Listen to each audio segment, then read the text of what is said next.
man called Lutz Buckman who started Begida. He's a dear friend of ours. I've just got to put a quick shout out to him because he would be here supporting Tommy, but he's had a bereavement. They lost his father-in-law, and he sends all his best wishes and his love. Now, listening to all the rhetoric and the media, and everybody knows with a half an ounce of common sense that our media and the world's media is corrupt. I don't think, in fact I'm sure, I don't believe there is a newspaper editor from the MSN that can lie straight in bed because they're that bent and corrupt. Now, everybody's eyes are open now. Everybody's wise to them. Who buys newspapers? Give me a break. Hey, no one, not anymore, because we've lost faith in our media. And one of the greatest, if not the greatest threat to a democracy is a corrupt media, because they're trying to control what you and I are fed. But, luckily enough, the British public, a bit too cute for that. You and I, we're wise to it. Now, if you knew Tommy like I knew Tommy, I'm telling you, your faith in Tommy Robinson is not misplaced. Because I've never met, I'm blessed that he's my cousin, because I've never met a more courageous, brave man in all my life.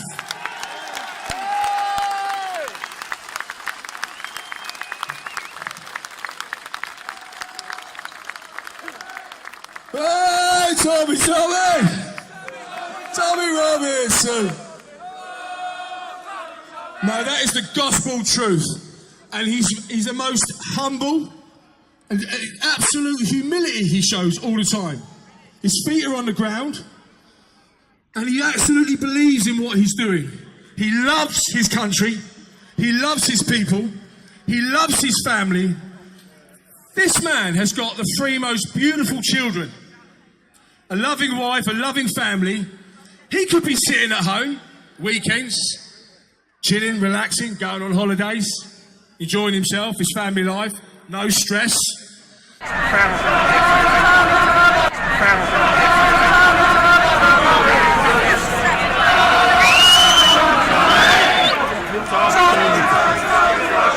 media giants have made no secret of their desire to remove and silence those whose opinions they consider too controversial.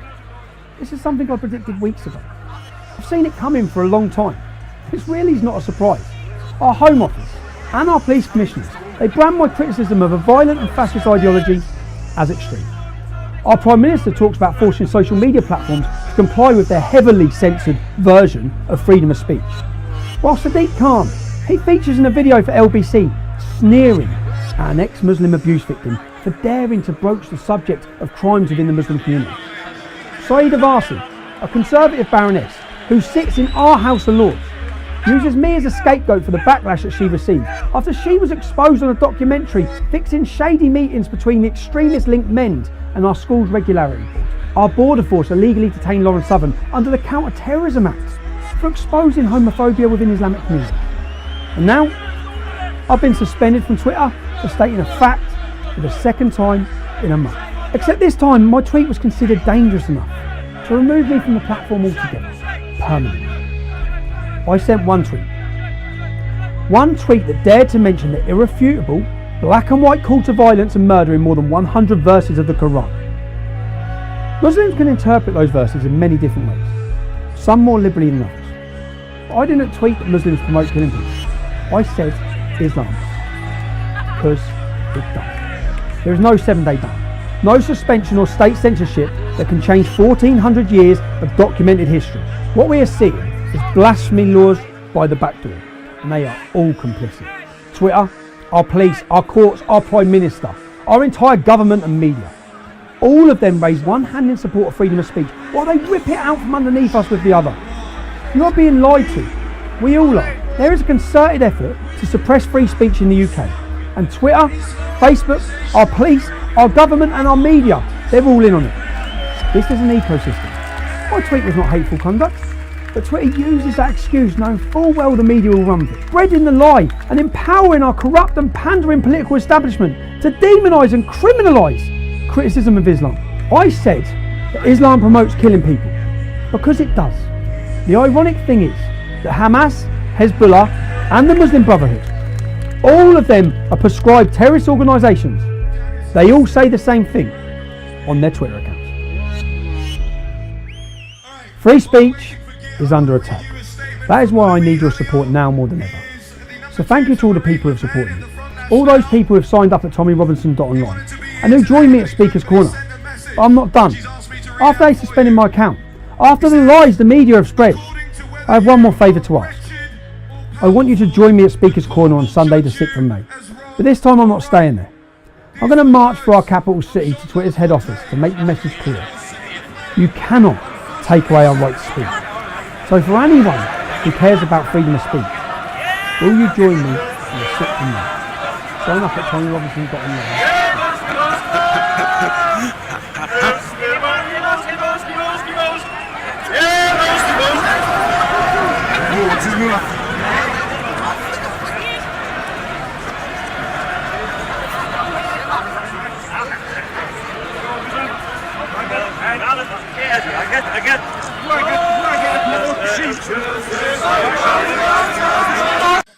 But he chooses to speak up and stand up on our behalf.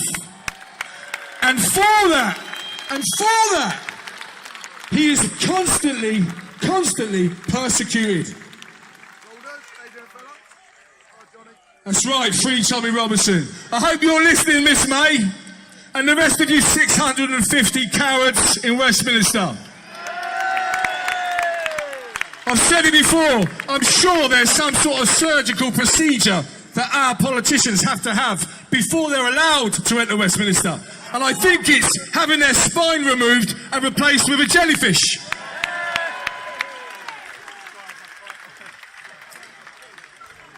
Now, he would be cringing now at me saying this, I've got to tell you. But it's the truth. For me, what they're doing, the constant persecution, let them carry on. Because the more they persecute, the more he stands up, and the more we will defend him. He has become such an iconic figure because he's, no matter what they throw at him, threats to kill, threats to cut his children's heads off, threatens to murder his wife, his family, he still sticks two fingers up to them.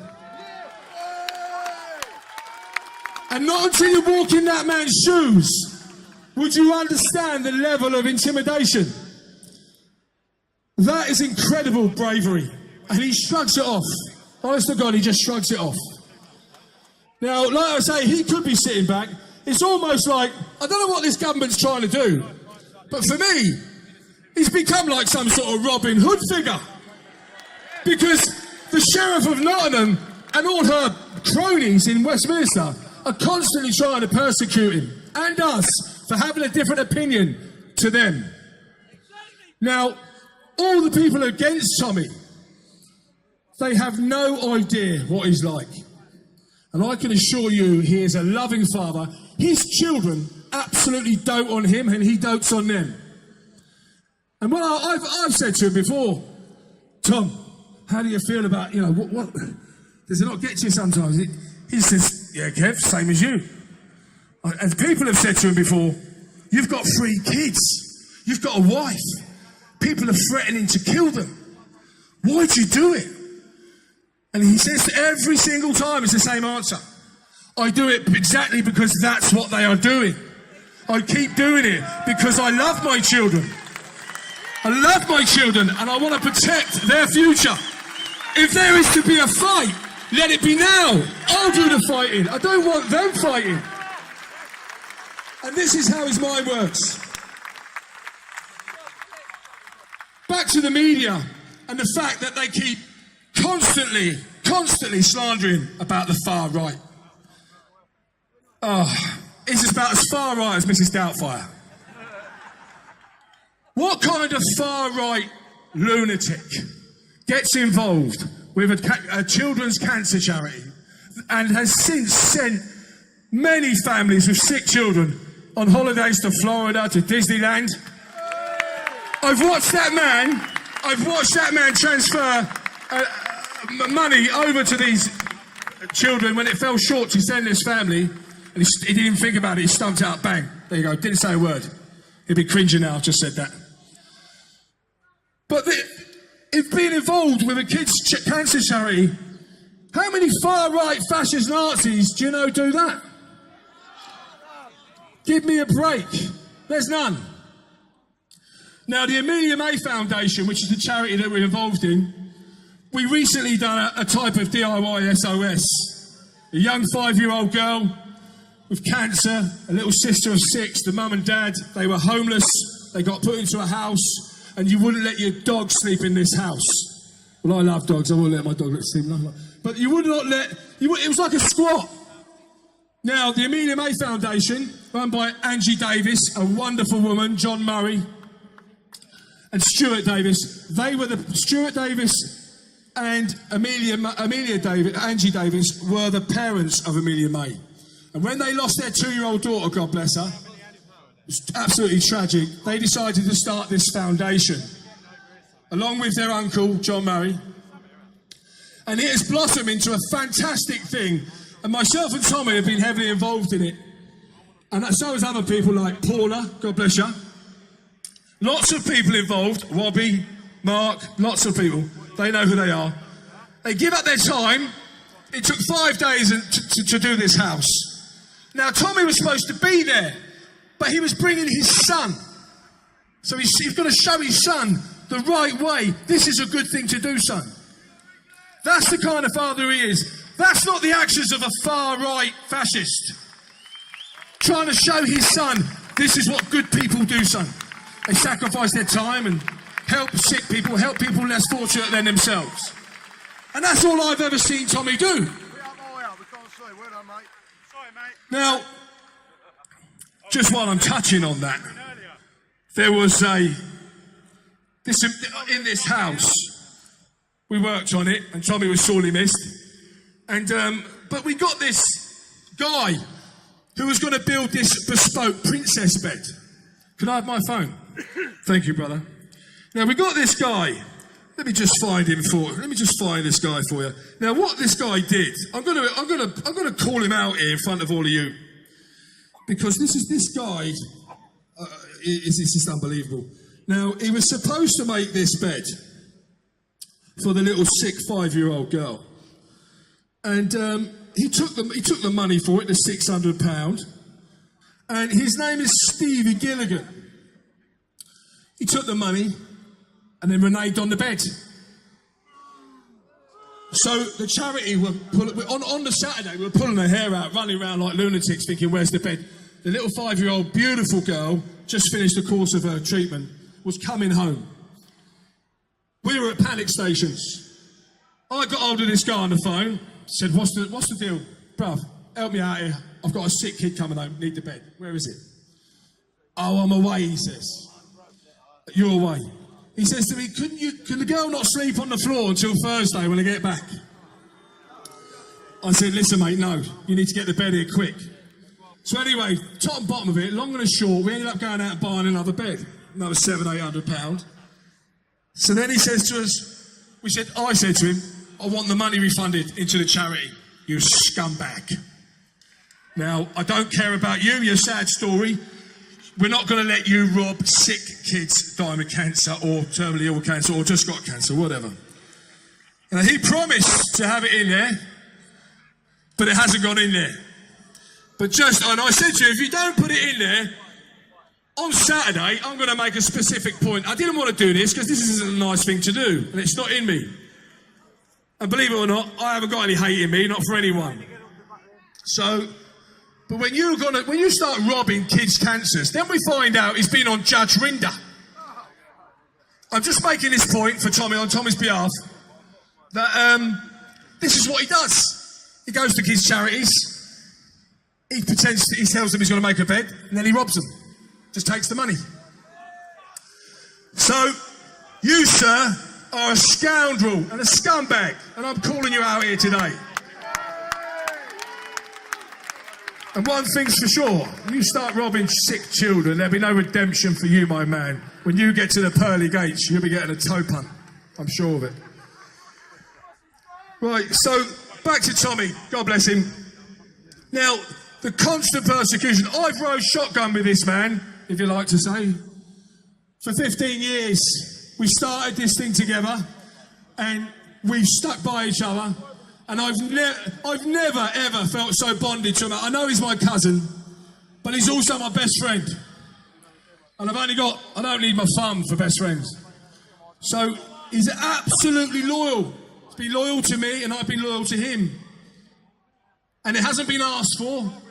Don't get me wrong, there's been times when I'm sure he's wanted to strangle me, especially when I'm singing or snoring.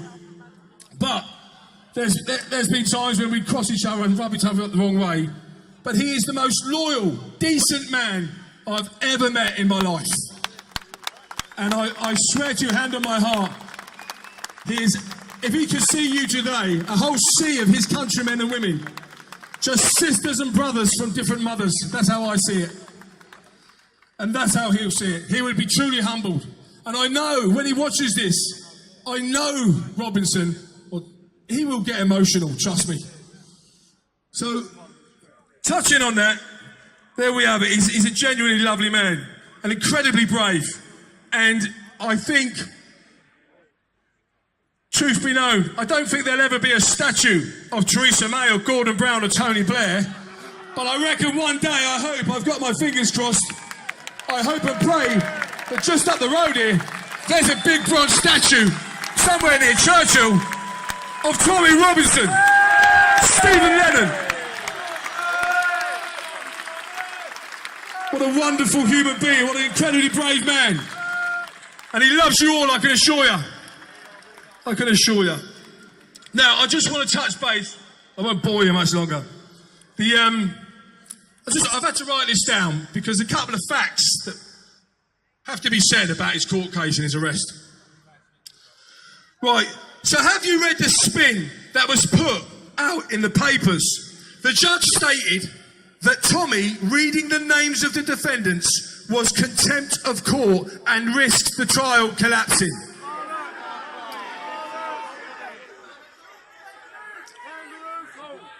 Tommy read those names in the live stream from a BBC article which was already out in the public domain. The list of defendants is publicly available on the court bloody website. If you search Google for that particular case, you will find pictures and details of the suspects already printed by nearly every national UK newspaper. So what did Tommy do exactly that nearly every other reporter in this land did? Right, so every single other case across England the public reported on, you will never, ever hear a judge stating that by the newspapers reporting on it, that they are in some way prejudicing the case. And I'll give you an example. Look at the pictures and the footage of Max Clifford and Rolf Harris fighting their way through hundreds of reporters going into the court on their sex charges. None of those reporters were arrested, and there were no judges commenting on the press that the case will collapse. This just highlights Tommy's absolute sham conviction. And I'll tell you something else.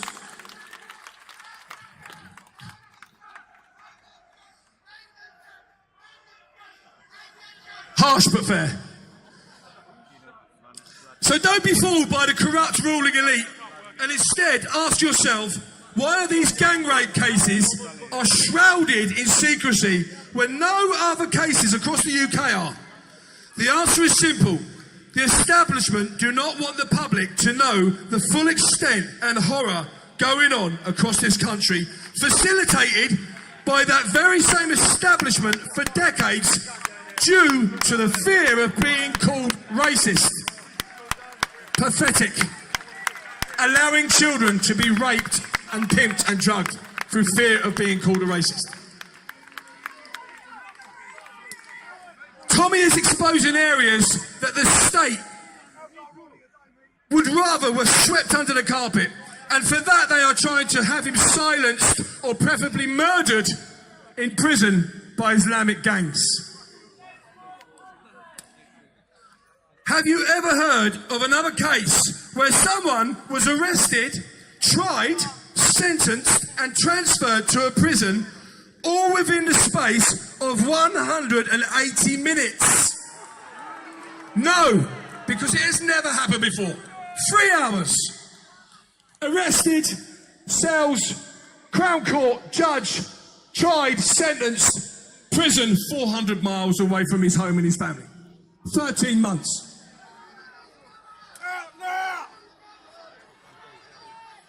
To top it all off, they then tried to cover up and impose state censorship reporting restrictions so that no one would know what they had done. How sinister is that? This just made the story global, with thousands protesting over the weekend. They were left with no other option but to lift the restriction, as it had caused international global outrage.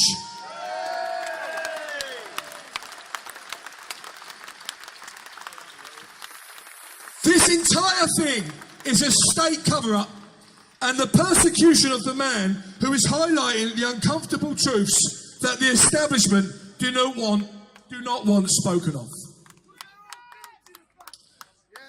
The Free Tommy movement, because that's what it is, it's a Free Tommy movement, is now global and it's getting bigger every single day. Look at the tens of thousands of you here today to show that enough is enough. And we will not let this corrupt government bully us into silence any longer. We will continue to protest each month until the numbers grow and grow to become unstoppable. We will be coming back here in even bigger numbers next month. July the 14th. Put that day in your diary. And you're on holiday, cancel. So spread the word and let's shut down London. Shut it down. Stop the state persecution of Tommy Robinson. Free Tommy Robinson.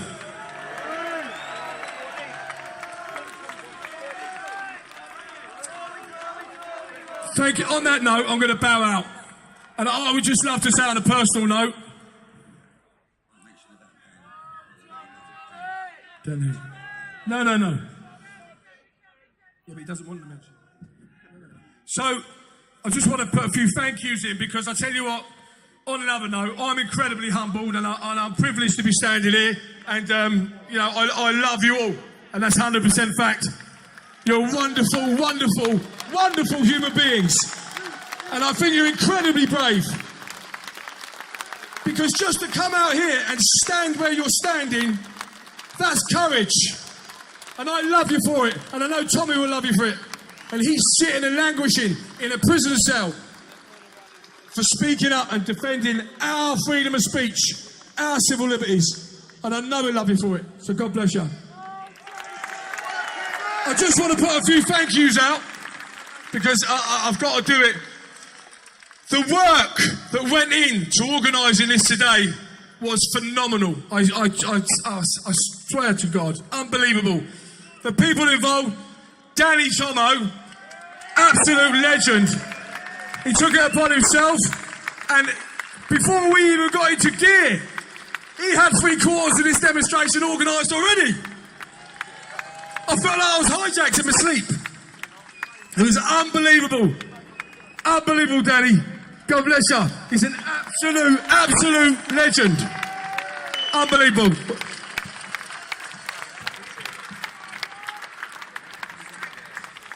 Now, that is an unbelievable feat in itself. But this man, he's got a 3-year-old daughter called Lucia Rose. Did I get that right? She's 3 years old and she's going into hospital this month for open heart surgery. So he's had this on his plate, in his mind, And yeah, he's organised the vast majority of this. So I think, massive round of applause for this man. Incredible respect, you. God bless you, Dan. Everybody else, everyone knows Liam Tufts. Wonderful, beautiful man. If ever there was a man that should have his own TV show, he's standing right over there. I'd take him over any of the Muppets we have to watch on the telly. We've got Big Archie, organised it, unbelievable. Put it all together with Safa, Mr. Safa here. We've got the wonderful, gorgeous Helgauer. This is Tommy's PA, has been since the day we started. Our most trusted confidant and colleague. Well done, Hill. Hey, you can have a kiss later. So thanks to all the security, all the stewards. Am I missing anybody out? Tell me, because I'll be gutted. First aiders, where are you? Put your hands up. First aiders, we can't do it without them.